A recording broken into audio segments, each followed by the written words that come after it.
I'm still kind of needing some understanding on me. All right, I got a background in law enforcement, military, so I'm kind of, this guy that's really, I guess, been taught to be a certain type of way.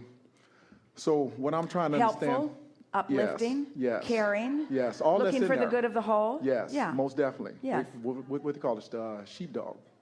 Sheepdog protects the sheep. Clear, Yes. aware, Yes. fast, intuitive, sensitive, responsive, Yes. effective. Yes. Yeah. So I give an example of my kids, right? When you're trying to teach Oh, well, they're kids out of control. You're a sheepdog, not a Yes. kid dog. Yeah. Trying to be a teacher as well as, a parent. I guess the teacher and the parent coming together. Like, let's say, good example, when your kids eat and they make a mess and you're trying to teach them to be responsible for their mess, that you're not going to have somebody like, you come to a hotel, you can mess a hotel all up because that's what they get paid to clean up. But I mean, you don't have the time to keep cleaning up behind a kid as they keep growing older and older. How do you... Have your children ever seen you make a mess in a hotel? Yes. There's your problem right there. Yes. Because if you are letting anybody clean up your mess for any reason, then they don't understand what the distinction is. Okay. Hold on. Say that one more time. I'm still... So... Well, you teach through the clarity of your example. Oh, yes. That's what I do. And so that's why we were playing with you, that if you believe that someone's paid to clean up your mess and you really leave a big mess, then your children aren't mature enough to sort out the distinction about when they should leave a mess. Esther was in a ladies' room one day, and she was in a cubicle, and she heard this conversation going on outside. And it was a person who seemed to be a stranger to a child who was saying, do you want me to help you? And was turning the water on for this child and getting a paper towel. And then the mother came out of one of the other cubicles, and the stranger who had been helping the child said to this mother, I want you to know that I helped your son wash his hands, and I helped him get the soap, and I gave him a paper towel, and he didn't say thank you to me. And I thought you should know. And so then that lady left, and Esther is thinking, oh, I think I'll just stay here for a little while. She didn't want to walk out into that. But she went out, and there was this mother standing there kind of looking perplexed. And Esther said, it's hard, isn't it? Because we tell our children, don't talk to strangers, and then we tell them, be polite. And they don't know which they're supposed to be right now.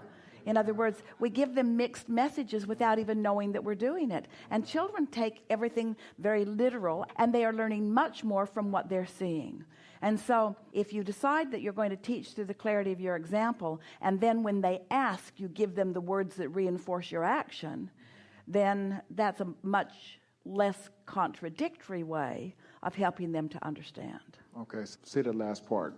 If I teach through... The clarity of your example rather than through your words. I've done that. Like, say, if I make something in the kitchen, whatever, I'll clean it up and wipe down the counters, and then I expect my son to come behind me to do the same thing. Yes. So, but if he doesn't do it, that a certain side could come out at a certain time, and he feels I'm being a little too hard on him, and it's like, if anybody has to come behind you, friend or... But here's the thing. And this is what the whole conversation that we've had all day here is really about. It's always a conversation that we have. Vibration trumps everything. Do you think that your opinion, your habit of thought, your belief, a belief's just a thought you continue to think. Yes. Do you think your habit of thought about this particular son, do you believe him to be irresponsible and messy, or do you believe him to be responsible and considerate?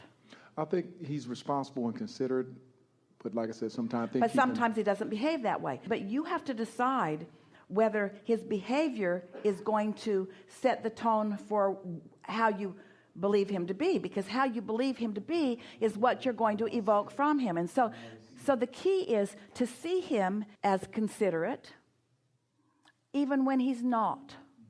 That's what unconditional love is. Seeing him considerate, seeing him neat, even when he's not. Because why this now? Why this experience now? Why am I rendezvousing with this messy kid? So I can grow. I can see what I want to see in him. But the deeper question that we're asking, the reason you're rendezvousing with the messy kid is because the messy kid vibration is more active within you than the considerate, responsible kid is active within you. Because you're letting his behavior train your expectation. And mentors, really good mentors, don't let what is train their expectation of what is coming. So that's not an easy thing. And most people are wanting to demand behavior.